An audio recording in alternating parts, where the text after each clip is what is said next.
The n space. അപ്പോൾ n സ്പേസിലെ vectors n tuple ആയിട്ടാണ് റെപ്രസെന്റ് ചെയ്യുക. n സ്പേസിലെ വെക്ടേഴ്സിനെ നമ്മൾ ഇതാണ് n സ്പേസിലെ. അപ്പോൾ അതിനെ നമ്മൾ ഓരോ വെക്ടേഴ്സിനെയും n ടപ്പിൾ ആയിട്ടാണ് റെപ്രസെന്റ് ചെയ്യുക. എന്ന് വെച്ചാൽ ഈ ഇതിനകത്ത് n എലമെന്റ്സ് ഉണ്ടാവും. അപ്പം ഇങ്ങനെയാണ് n സ്പേസിലെ വെക്ടേഴ്സിനെ നമ്മൾ റെപ്രസെന്റ് ചെയ്യുക. അപ്പോൾ ഈ വെക്ടേഴ്സ് ഇൻ n സ്പേസ് അതിനെ നമ്മൾ പറയുക components of vector A. Vector എയിലെ ഇതിനെ ഈ എലമെന്റ്സിനെ നമ്മൾ പറയുക components of vector A. Components of vector A എന്നാണ് നമ്മൾ ഇതിനെ പറയുക. ഇനി നമ്മുടെ set of all vectors in n space എന്തായിരുന്നു ഡിനോട്ട് ചെയ്തുകൊണ്ടിരുന്നത്? Set of all vectors in n space എന്ന് പറഞ്ഞാൽ എന്തായിരുന്നു? നമ്മൾ Rn ആയിട്ടായിരുന്നു റെപ്രസെന്റ് ചെയ്തുകൊണ്ടിരുന്നത് അല്ലേ? n സ്പേസിലെ vectors is denoted by Rn. n സ്പേസിലെ വെക്ടേഴ്സ് നമ്മൾ ഇങ്ങനെയാണ് ഡിനോട്ട് ചെയ്യുക. നമുക്കറിയാം Rn എന്താ ഒരു വെക്ടർ സ്പേസ് ആണ്, നമുക്കറിയാം അല്ലെ? Rn വെക്ടർ സ്പേസ് ആണ് under addition and scalar multiplication അല്ലെ? Vector space with vector addition and scalar multiplication. ആ ഓപ്പറേഷൻ ഒക്കെ നമ്മൾ വെക്ടർ സ്പേസ് ഡിഫൈൻ ചെയ്തെടുത്ത് പറഞ്ഞിട്ടുണ്ട്. ഇനി Rnലെ സീറോ വെക്ടർ ഇൻ Rn എന്താണ്?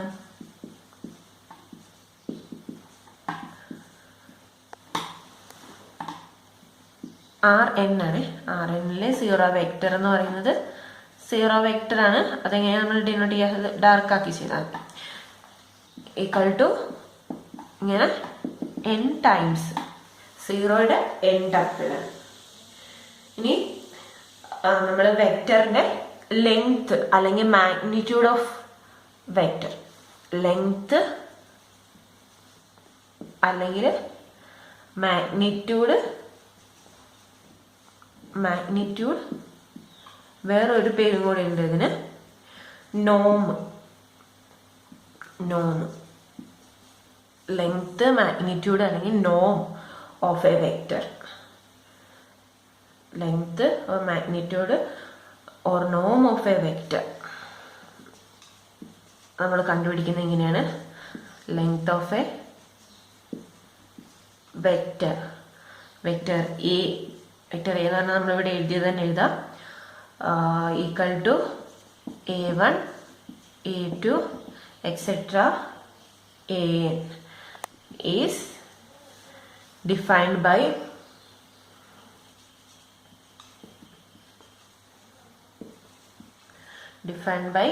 ഇത് നോം എന്ന് നമ്മൾ ഈ സിംബലിന് പറയാം. നോം വെക്ടർ എ ആണ്. വെക്ടർ എ അല്ലെങ്കിൽ ഡാർക്ക് ആക്കി കൊടുത്താലും മതി. എ എന്ന് പറഞ്ഞാൽ ഡാർക്ക് ആക്കി കൊടുത്താൽ മതി. Vector a equal to root of A1 square plus A2 square plus etcetera plus An square. ഇതാണ് നമ്മുടെ ലെങ്ത് ഓഫ് എ വെക്ടർ എന്ന് പറഞ്ഞാൽ ഇതാണ് നോം equal to root of A1 square plus A2 square plus etcetera An square. അതിന്റെ കമ്പോണൻസിന്റെ square എടുത്തിട്ട് some ചെയ്യുക, എന്നിട്ട് അതിന്റെ റൂട്ട് കാണാം. അതാണ് നോം എന്ന് പറയുന്നത്. ഇനി അടുത്ത് നമ്മൾ പറയുന്നത് യൂണിറ്റ് വെക്ടർ. ഈ n സ്പേസിന്റെ കേസിലാണ് മുഴുവൻ പറയുന്നത്. ഒരു യൂണിറ്റ് വെക്ടർ. യൂണിറ്റ് വെക്ടർ എന്ന് പറഞ്ഞാൽ യൂണിറ്റ് എന്ന് പറഞ്ഞാൽ എന്താ? വണ്ണുമായിട്ട് റിലേറ്റഡ് ആയിട്ടുള്ളതാണ് അല്ലേ? അപ്പൊ യൂണിറ്റ് വെക്ടർ എന്ന് പറഞ്ഞാൽ നോം 1 ആയിട്ടുള്ള വെക്ടറാണ്. A unit vector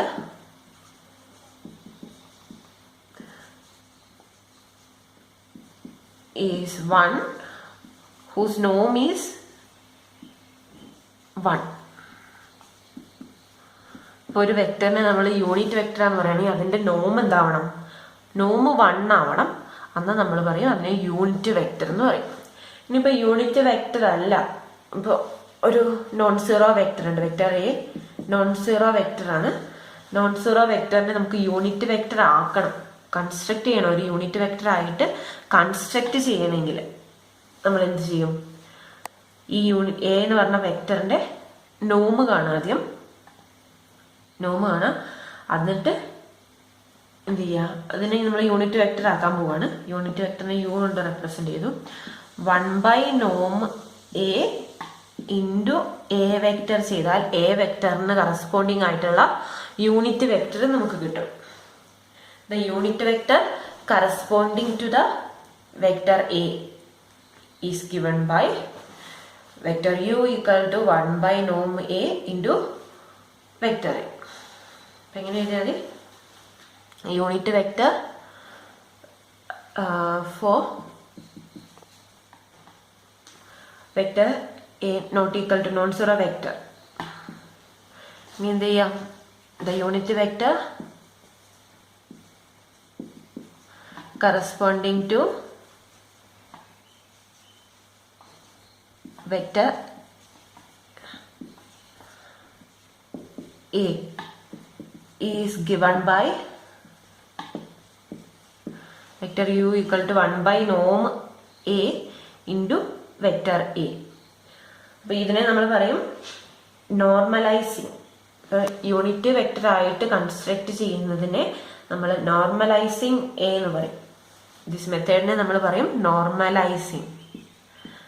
ഒരു വെക്ടറിനെ നോർമലൈസ് ചെയ്യാനാ പറയുന്നതെങ്കിൽ എന്ത് ചെയ്താൽ മതി? Normalising vector A. Unit vector ആയിട്ട് ഈ കൺവേർട്ട് ചെയ്യുന്ന ഈ മെത്തേഡിനെ നമ്മൾ പറയാം നോർമലൈസിങ് വെക്ടർ എ എന്ന് പറയും. ഫോർ എക്സാമ്പിൾ ആയിട്ടൊരു വെക്ടർ എടുത്ത് നമുക്ക് ചെയ്ത് നോക്കാം.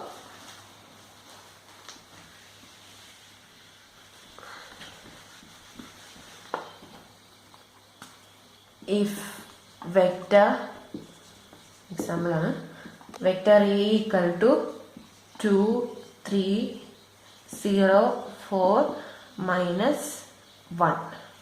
ഇത് R5-ലെ ഒരു വെക്ടറാണ്. അപ്പം ആദ്യം എന്ത് ചെയ്യണം? നോമ് കണ്ടുപിടിക്കുക. നോമ് കണ്ടുപിടിക്കാൻ എന്ത് ചെയ്യാം?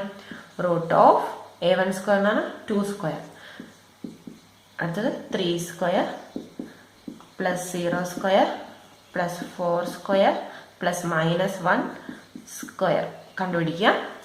അപ്പോൾ 2² എന്ന് പറഞ്ഞാൽ 4 + 9 + 16 + 1 എന്നിട്ട് 16 + 29 30 √30 എന്ന് കിട്ടും നമുക്ക്.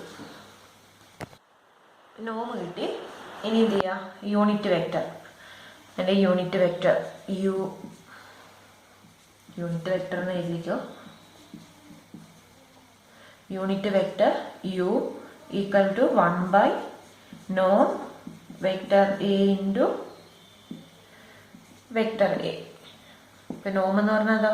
1/√30 ഇൻറ്റു വെക്ടർ എന്താണ്? 2 3 0 4 -1. അപ്പോൾ നമ്മുടെ വെക്ടർ എങ്ങനെ കിട്ടും?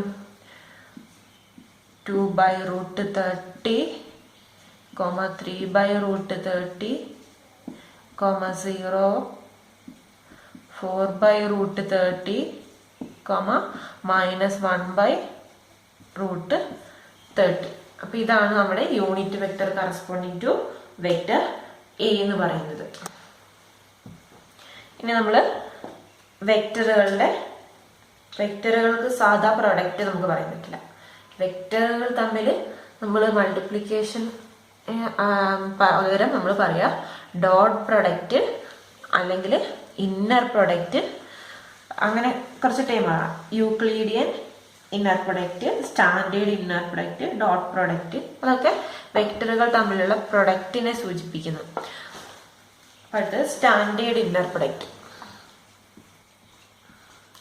സ്റ്റാൻഡേർഡ് ഇന്നർ പ്രൊഡക്റ്റ്,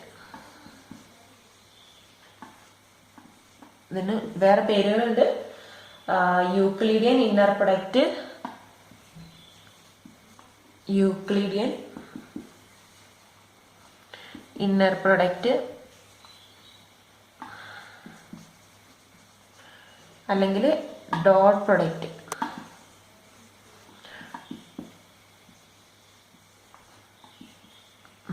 ഇതിൽ ലിസ്റ്റിലുള്ള ഏത് പേര് ചോദിച്ചാലും നമുക്ക് ഈ കാര്യം തന്നെയാണ് പറയേണ്ടത്. അപ്പം the standard inner product or Euclidean product of two vectors എന്നിട്ട് വെക്ടർ എ വെക്ടർ ബി എന്ന് പറഞ്ഞാൽ രണ്ട് വെക്ടർ എടുക്കുക, A1 A2 എക്സെട്ര n സ്പേസിലെ വെക്ടേഴ്സ് ആണ് എടുക്കുന്നത്. And vector B equal to B1 B2 etcetera Bn എടുക്കുക. Then the dot product or standard inner product of vectors. ഇത് Rn ഉള്ളതാണ് കേട്ടോ, belongs to Rn എന്നും കൂടി ഇരിക്കും. Then the standard inner product or dot product is given by A dot B, which is equal to A1 A2 etc. An dot B1 B2 etc. Bn. ഇനി dot product ചെയ്യുന്നത് ഇങ്ങനെയാണ്. നമ്മൾ first രണ്ട് എലമെന്റുകൾ തമ്മിൽ multiply ചെയ്യുക. അപ്പം എന്ത് കിട്ടും? A1 B1. അടുത്ത കോമ, അടുത്ത സെക്കൻഡ് രണ്ട് എലമെന്റ്സ് മൾട്ടിപ്ലൈ ചെയ്യുക, A2 B2. അടുത്തത് തേർഡ് എലമെന്റ്സ് മൾട്ടിപ്ലൈ ചെയ്യുക. അങ്ങനെ ലാസ്റ്റ് nth ടൈം മൾട്ടിപ്ലൈ ചെയ്യുക, An Bn. അപ്പോൾ ഇതാണ് ഡോട്ട് പ്രൊഡക്റ്റ് എന്ന് പറഞ്ഞാൽ. നമ്മൾ സാധാ മൾട്ടിപ്ലിക്കേഷൻ ആണെങ്കിൽ ഇങ്ങനെയൊന്നും ആയിരിക്കില്ല. അപ്പോൾ ഈ ഡോട്ട് പ്രൊഡക്റ്റ് ആണ് വെക്ടറിന്റെ കേസിൽ നമ്മൾ ഡോട്ട് പ്രൊഡക്റ്റ് ആണ് ചെയ്യാം. അപ്പോൾ ഇതാണ് ഡോട്ട് പ്രൊഡക്റ്റ് എന്ന് പറഞ്ഞാൽ കിട്ടുന്ന answer. A dot B equal to A1 B1 A2 B2 sorry ഇവിടെ കോമയല്ല പ്ലസ് ആണ് കേട്ടോ. A1 B1 A2 B2 etcetera An Bn. ഇതാണ് നമ്മുടെ ഡോട്ട് പ്രൊഡക്റ്റ് എന്ന് പറഞ്ഞാൽ. ഇതിന്റെ വാല്യൂ ആണ് ഡോട്ട് പ്രൊഡക്റ്റ് എന്ന് പറഞ്ഞാൽ ഒരു സ്കെയിലാർ വാല്യൂ ആണ് കിട്ടുക, വെക്ടർ അല്ല, ഒരു നമ്പർ ആണ്, ഒരു നമ്പർ ആയിട്ടാണ് കിട്ടുക. അതായത് ഇത് കിട്ടിക്കഴിഞ്ഞാൽ നമുക്കൊരു നമ്പർ ആണല്ലോ കിട്ടുക, വെക്ടർ ആയിട്ടല്ല കിട്ടുക. ശ്രദ്ധിക്കണം, ഡോട്ട് പ്രൊഡക്റ്റ് എന്ന് പറഞ്ഞാൽ ഒരു വെക്ടർ ആയിട്ടാണ്, വെക്ടർ അല്ല സ്കെയിലർ ആയിട്ടാണ് നമുക്ക് കിട്ടുക. ഇനി ഈ ഇന്നർ പ്രൊഡക്റ്റിന്റെ കേസിൽ വരുന്നതാണ് ഓർത്തോഗണൽ ആണ്. രണ്ട് വെക്ടേഴ്സ്, ടു വെക്ടേഴ്സ് എപ്പോഴാണ് ഓർത്തോഗണൽ ആണെന്ന് പറയാം? Two vectors are orthogonal.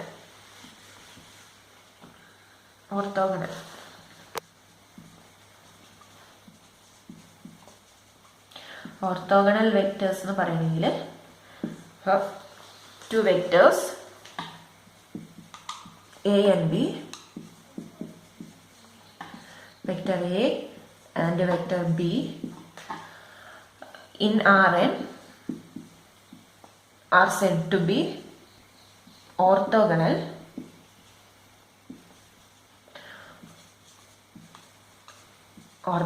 ആണെന്ന് പറയണമെങ്കിൽ അതിൻ്റെ ഡോട്ട് പ്രൊഡക്റ്റ് 0 ആയാൽ മതി. If and only if A dot B equal to 0. A dot B എന്ന് പറയുന്നത് 0 ആണെങ്കിൽ നമ്മൾ പറയും രണ്ട് വെക്ടേഴ്സ് എന്താണ് ഓർത്തോഗണൽ ആണെന്ന് നമ്മൾ പറയും. ഇപ്പൊ രണ്ട് വെക്ടേഴ്സ് ഓർത്തോഗണൽ ആണോ എന്ന് ചെക്ക് ചെയ്യാൻ പറഞ്ഞു കഴിഞ്ഞാൽ അതിന്റെ ഡോട്ട് പ്രൊഡക്റ്റ് കാണാം, അത് 0 കിട്ടിയാൽ നമുക്ക് പറയാം two vectors are orthogonal. Example ആയിട്ട് രണ്ട് വെക്ടർ എടുക്കാം. Vector A equal to 2 3 0 4 -1. B എന്ന് പറയുന്നത് 3 -2 0 1 4. അപ്പോൾ ഇത് ഓർത്തോഗണൽ ആണെന്ന് ചെക്ക് ചെയ്യാൻ പോവാണ്. നമ്മൾ A ഡോട്ട് ബി കണ്ടുപിടിക്കാം. A ഡോട്ട് ബി എന്താ? First element 2 × 3 6 plus 3 × -2 -6 plus 0 1 × 4 4 -1 × 4 -4 6 -6 0 4 -4 0. മൊത്തം 0 കിട്ടി. അപ്പോൾ A dot B equal to 0, which implies A and B are orthogonal. അപ്പോൾ വളരെ സിമ്പിൾ ആണ് വെക്ടറിന്റെ കേസ്. ഒക്കെ വെക്ടർ ഡോട്ട് പ്രൊഡക്റ്റ് 0 ആയാൽ നമ്മൾ പറയും ഓർത്തോഗണൽ ആണ്.